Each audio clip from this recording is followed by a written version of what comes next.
that you do, niloloko tayo lahat. It's just what I call empty propaganda.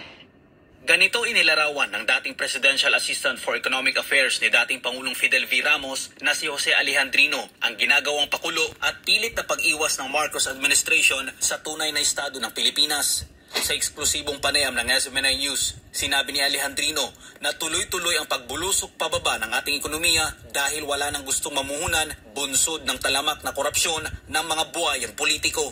Correct. Nga buaya, kapal ng mukha na mahinayupak na yan.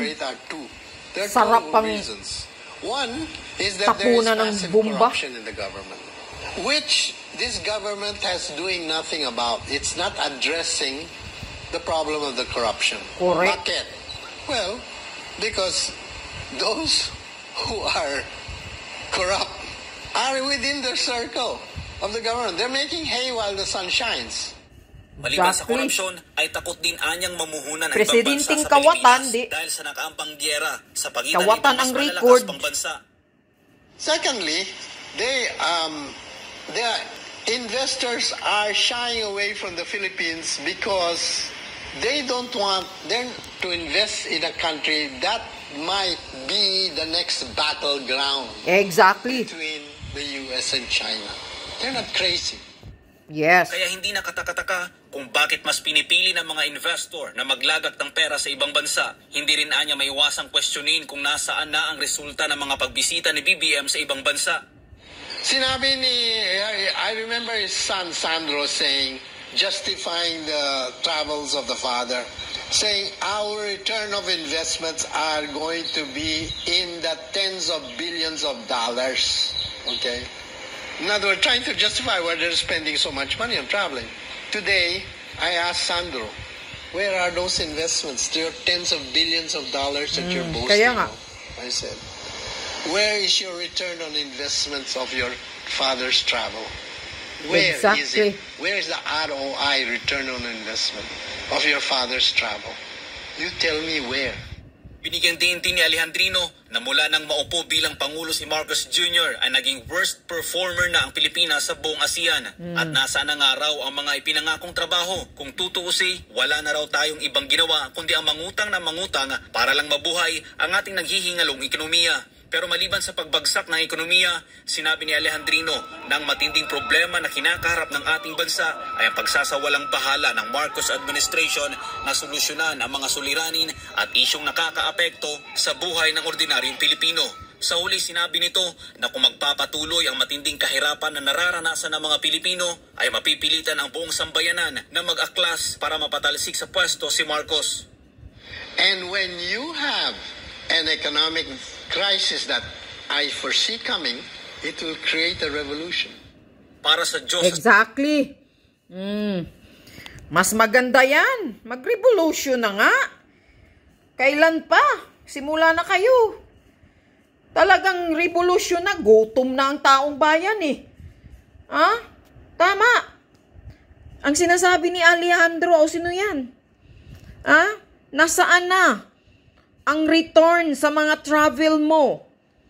Bangag Junior, nasaan na ang mga investor mo na puro ngak-ngak ka lang, puro preskon ka pag uwi mo? Oh, may ganitong nagpi-pledge. Oh, ganito ang pledge. Mayroon ganito, mga bilyonis na dollar ang ipi-pledge mag-invest sa Pilipinas. Nasaan na, kupal? Ha? Nasaan na, Marcos Jr., ang mag-invest? Ha? 2 years ka na, ni isa wala kang nakabig. Kasi, ang paglakwat siya lang ang nasa utak nyo, hindi naman talagang mag-ano kayo doon na magkabig kayo ng investor. Gusto nyo lang kasi magwaldas ng pera, ng bilyonis na pera ng Pilipinas. Pera ng mga taxpayer. Nagwaldas ka lang, Marcos Jr., ni isa wala kang nakabig.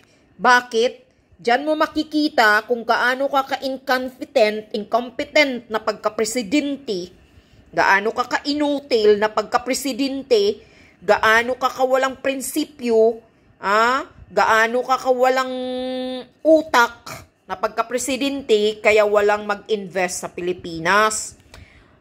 Ayusin mo muna ang Pilipinas, tanggalin mo muna yung mga, disiplinahin mo muna yung mga kawatan mong mga alipuris mo, yung nasa gobyerno mo ngayon na mga magnanakaw, bago mayroong pumasok na mga investor.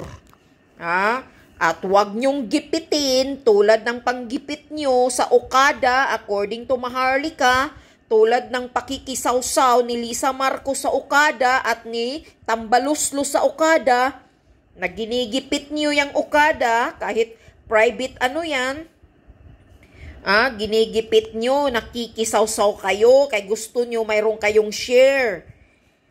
Sino ba ang gustong mag-invest sa Pilipinas? Pag ganyan kayo, mga mukhang pirang buaya kayo. Yan.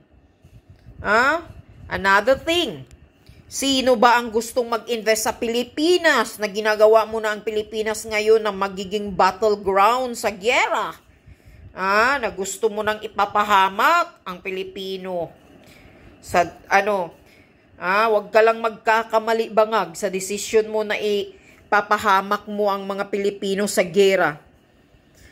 Dahil aywan ko lang. Unahin mo, solusyonan mo muna ang mga hinaing ng mga taong bayan, ang kagutuman. Sobrang pahirap na sa kanila ngayon na marami nang walang trabaho. Hindi na sila makabili ng mga bilihing pagkain nila araw-araw dahil sa sobrang mahal. Marcos Bangag, yan muna ang atupagin mo. Gawin mo muna ng solusyon yan. Gawaan mo muna ng solusyon. Bago ka mag-isip ng mga investor. Unahin mo ang mga Pilipino, ang taong bayan na nagluklok sa'yo dyan bilang isang presidenting inotel. Serbisyuhan mo ang mga Pilipinong bumuto sa'yo. Isaksak mo yan sa bangag mong utak. Yan ang tandaan mo. Ibinuto ka ng mga taong bayan, tapos ngayon parang wala ka ng pakialam. Hindi mo nakikita ang kagutuman nila. Tuloy-tuloy silang gumagapang sa hirap. Whereas kayo, pamilya mo, buong angkan mo, nagpapakasasa sa pira ng mga taxpayer. Nakaw left and right. Inubos nyo na ang pera ng Pilipinas. Nayupak kayo. Magbayad ka, Marcos, ng tax mo. Lintik. Nasaan na ang Maharlika funds? Isa pa yan. Wala nang balita sa Maharlika funds.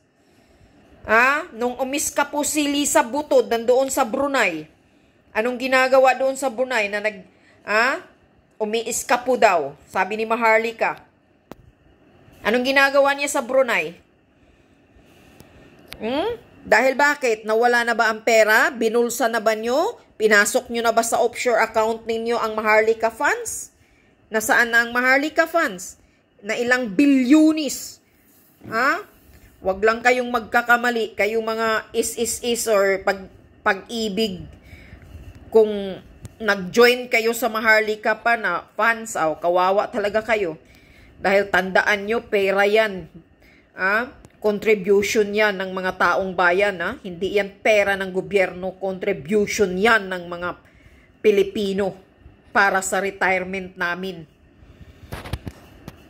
Wala nang balita sa Maharlika funds. Noon, pinapabilis-bilisan ni Bangag.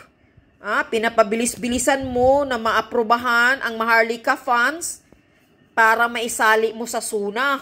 Yan ang achievement mo. Ang panggugurgur ng pira ng mga taxpayers. Yan ang pagmamayabang mo sa SUNA mo. Sa loob ng 2 taon ngayon, mag-2 taon ka na ngayong buwan ng July. Anong achievement mo? Panggugurgur, panghuhut-hut.